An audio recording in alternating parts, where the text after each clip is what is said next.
Bueno, yo les voy a hablar sobre la norma. La norma tiene que ver con la lengua y con la lengua me refiero a nuestra forma de hablar. Y esto va a depender de la situación en la que nos encontremos. Se tiene muy presente el español actual que se refiere al español estándar. Y con el español estándar me refiero a la forma de hablar que tiene cada persona. Cada persona tiene su forma de entender las cosas. Y sobre eso tenemos tres problemas, que es la diatópica, que se refiere a lo geográfico, al lugar o país donde se encuentre. En segundo lugar está la diafásica.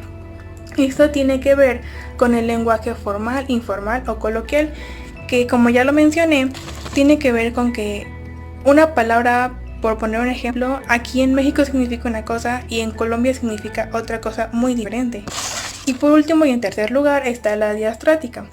Esta tiene que ver con la edad, el sexo y el nivel sociocultural de cada persona. También cabe mencionar que al no utilizar la norma no quiere decir que no sepamos escribir o hablar, sino que cada persona tiene su forma diferente de hablar y entender las cosas, como ya lo mencioné. Las variantes diatópicas, que fue el primer problema que mencioné, son variantes según el país en donde se encuentre. Regresando al tema de la norma, no se tiene que establecer simplemente en un solo país o en algún lugar, sino que al contrario, la norma se tiene que ajustar a la sociedad y cómo es que esas personas hablen en ese lugar. Y por último, para seguir hablando de este tema, siempre se utilizan los juicios sobre si es correcto o no escribir o pronunciar alguna palabra.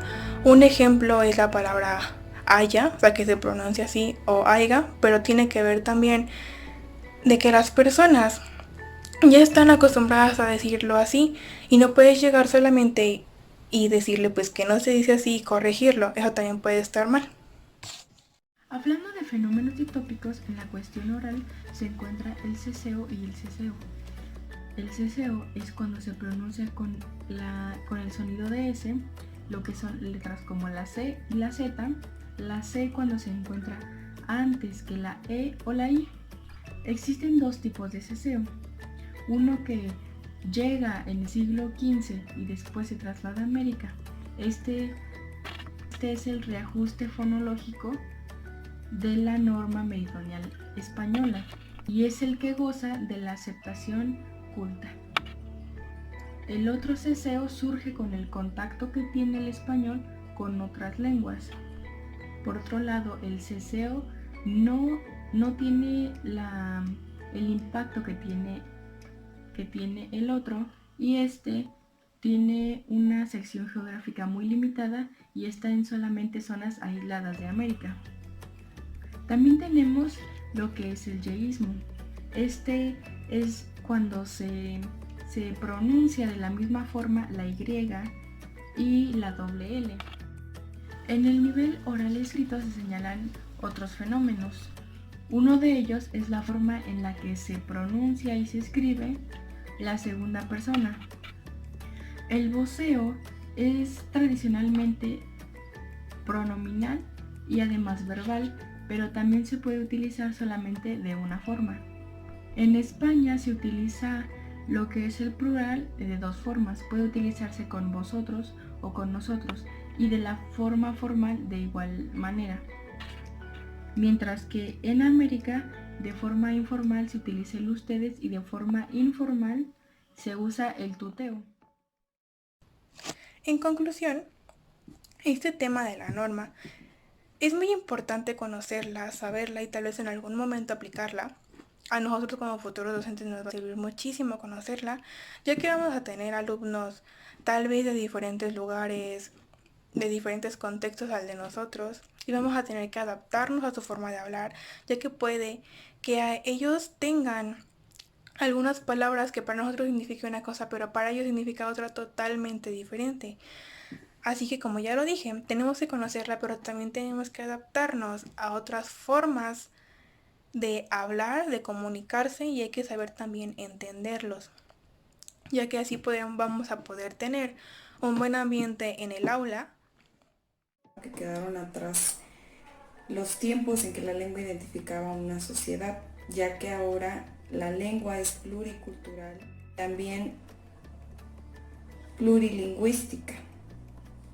Las causas son debido a las migraciones, a diferentes visitas que tenemos de otros países. Y también ha tomado mucha fuerza el inglés como lengua de comunicación internacional. Debido a estas circunstancias, ¿qué podemos hacer o cómo tenemos que tratar las distintas lenguas? Uno de los principales lugares para tratar con esta pluriculturalidad de lenguas es la escuela, que debe preparar a los chicos y chicas para moverse cómodamente en esta sociedad plural y alejarlos de estereotipos que dificultan la natural convivencia entre culturas, entre razas y entre lenguas.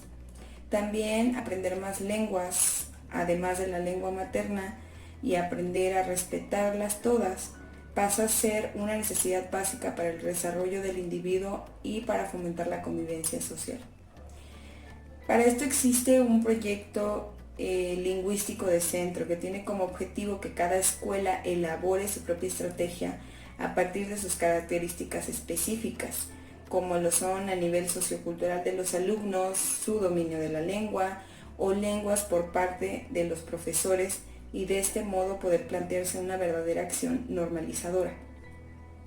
Para esto hay que contestar un cuestionario y crear un plan de normalización lingüística o adecuación lingüística que responde a las necesidades del centro, que se refiere al lugar en el que estamos trabajando.